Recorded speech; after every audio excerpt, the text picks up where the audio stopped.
할렐루야. 사랑하는 성도님들, 오늘 주시는 하나님의 말씀 우리 함께 묵상하겠습니다. 오늘 하나님의 말씀은 이사야서 63장 1절로 14절까지 말씀입니다. 7절로 14절까지만 봉독하겠습니다. 내가 여호와께서 우리에게 베푸신 모든 자비와 그의 찬송을 말하며 그의 사랑을 따라 그의 많은 자비를 따라 이스라엘 집에 베푸신 큰 은총을 말하리라. 그가 말씀하시되 그들은 실로 나의 백성이요 거짓을 행하지 아니하는 자녀라 하시고 그들의 구원자가 되사 그들을 모든 환난에 동참하사 자기 앞에 사자로 하여금 그들을 구원하시며 그의 사랑과 그의 자비로 그들을 구원하시고 옛적 모든 날에 그들을 드시며 안으셨으나 그들이 반역하여 주의 성령을 근심하게 하였으므로 그가 돌이켜 그들의 대적이 되사 친히 그들을 치셨더니 백성이 옛적 모세의 때를 기억하여 이르되 백성과 양 떼의 목자를 바다에서 올라오게 하신 이가 이제 어디 계시냐? 그들 가운데에 성령을 두신 이가 이제 어디 계시냐?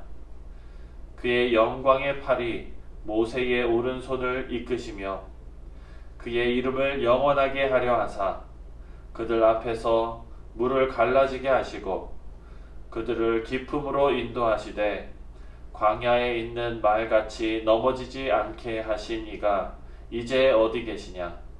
여호와의 영이 그들을 골짜기로 내려가는 가축같이 편히 쉬게 하셨도다.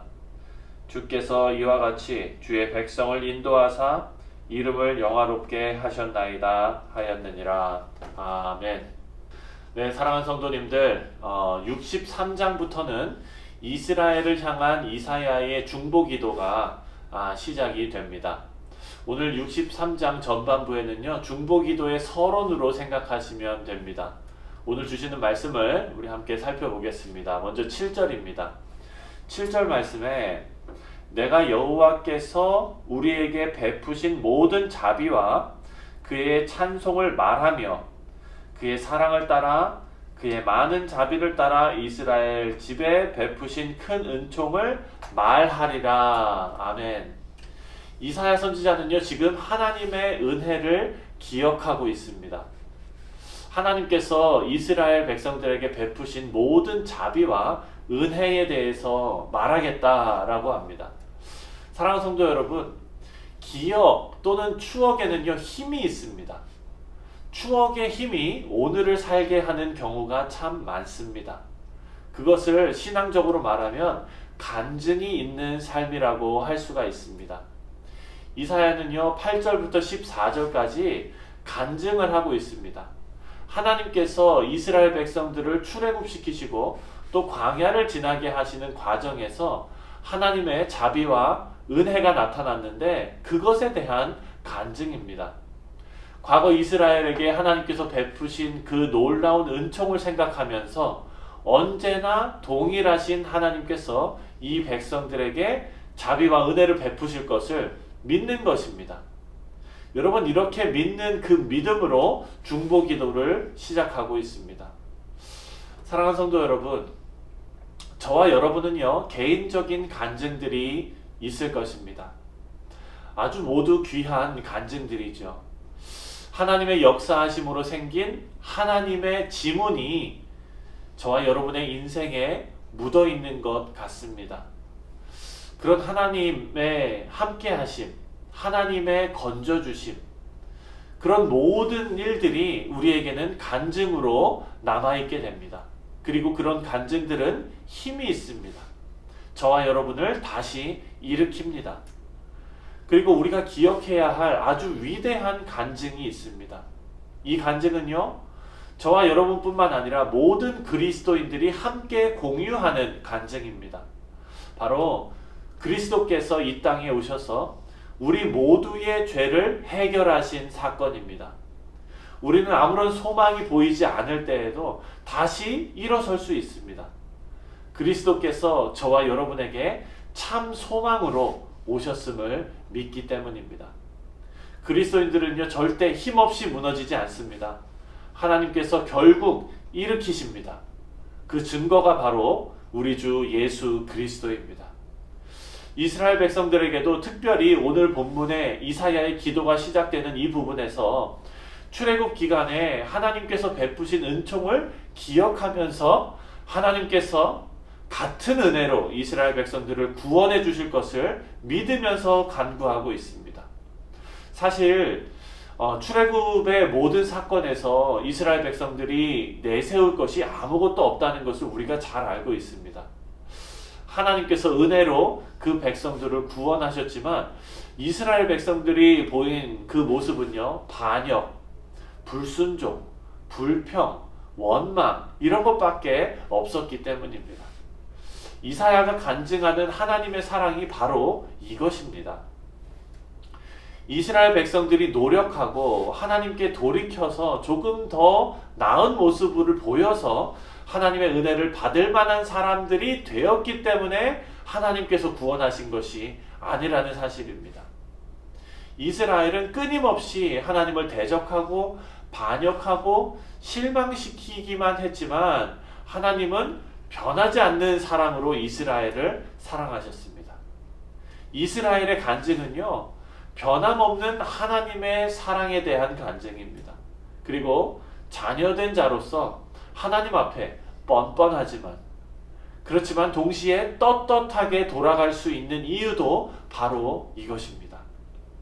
사랑하는 성도 여러분, 하나님은 사랑이십니다. 그래서 하나님께서는요, 저와 여러분의 환난에 동참하십니다. 9절 말씀입니다.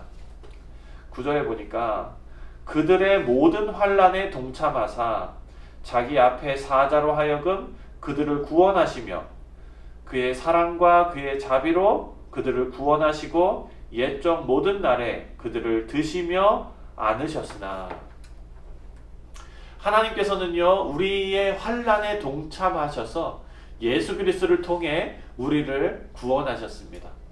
그리스도께서 인간으로 이 땅에 오셔서 세상 모든 죄를 머금으시고 그리고 십자가에 죽으심으로 모든 죄를 해결하셨습니다. 사랑하는 성도 여러분, 하나님께서는요, 저와 여러분에게 하나님의 품에 와서 안기라고 초대하십니다. 그 초대의 근거는 저와 여러분의 수준이 아닙니다. 그것은 이스라엘 백성들이 구원받을 만해서 구원받은 것이 아닌 이유와 마찬가지인 것입니다.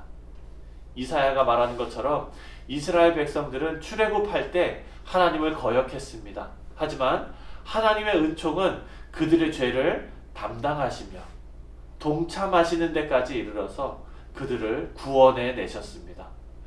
저와 여러분들에게도 동일하게 역사하시는 줄 믿습니다. 우리는 사랑하시는 하나님께서 그리스도를 통해 조건 없는 사랑으로 구원을 베푸셨기 때문에 저와 여러분이 하나님을 섬기는 하나님의 백성이 될 수 있었습니다. 14절 말씀입니다. 14절에 여호와의 영이 그들을 골짜기로 내려가는 가축같이 편히 쉬게 하셨도다. 주께서 이와 같이 주의 백성을 인도하사 이름을 영화롭게 하셨나이다 하였느니라. 아멘. 네, 사랑하는 성도 여러분, 물이 없으면 생명을 유지할 수가 없습니다. 가축들은요, 골짜기에 내려가서 물을 마셔야 살 수 있습니다. 하지만 물가에는 언제나 위험이 도사리고 있습니다. 짐승들이 호시탐탐 가축들을 노리기 때문입니다. 하지만 오늘 본문 말씀처럼 저와 여러분은요, 물을 마시며 편히 쉴 수 있습니다. 우리가 사망의 음침한 골짜기로 다닐지라도 해를 두려워하지 않는 것은 하나님의 지팡이와 막대기가 우리를 지키시기 때문입니다. 그리고 14절에 나온 대로 주의 백성을 인도하셔서 영광스러운 자리로 옮겨 놓으시겠다 약속하셨습니다. 네, 저와 여러분은요, 하나님의 은혜 안에 있는 줄 믿으시기 바랍니다. 이것은 하나님의 사랑에 기초된 그런 은총입니다. 이 은혜와 사랑을 기쁨으로 누리시는 저와 여러분들 다 되시기를 주님의 이름으로 축원드립니다. 또한 우리가 기억해야 할 것이 또 있습니다. 그 은혜에 합당한 거룩한 삶을 살아야 할 의무가 저와 여러분에게 또한 있는 것입니다. 하나님의 사랑에 거룩한 삶으로 반응하시는 그런 주의 백성들 다 되시기를 주님의 이름으로 축원합니다. 기도하겠습니다. 하나님 감사합니다. 우리가 사망의 음침한 골짜기로 다닐지라도 해를 두려워하지 않습니다. 우리 주 하나님께서 주의 지팡이와 주의 막대기로 우리를 안위하시겠다 약속하셨기 때문입니다. 하나님, 우리를 구원해 주신 하나님의 놀라운 사랑에 근거하여 오늘 하루 하나님의 자녀로서 합당하고 온전한 삶을 살아내기를 간절히 소원합니다. 우리 사랑하는 성도들과 하나님 함께하여 주시고 오늘 하루가 하나님께 올려드리는 귀한 예배가 될 수 있도록 또한 귀한 찬송이 될 수 있도록 하나님 은혜 베풀어 주옵소서. 감사드리며 예수님 이름으로 기도합니다. 아멘.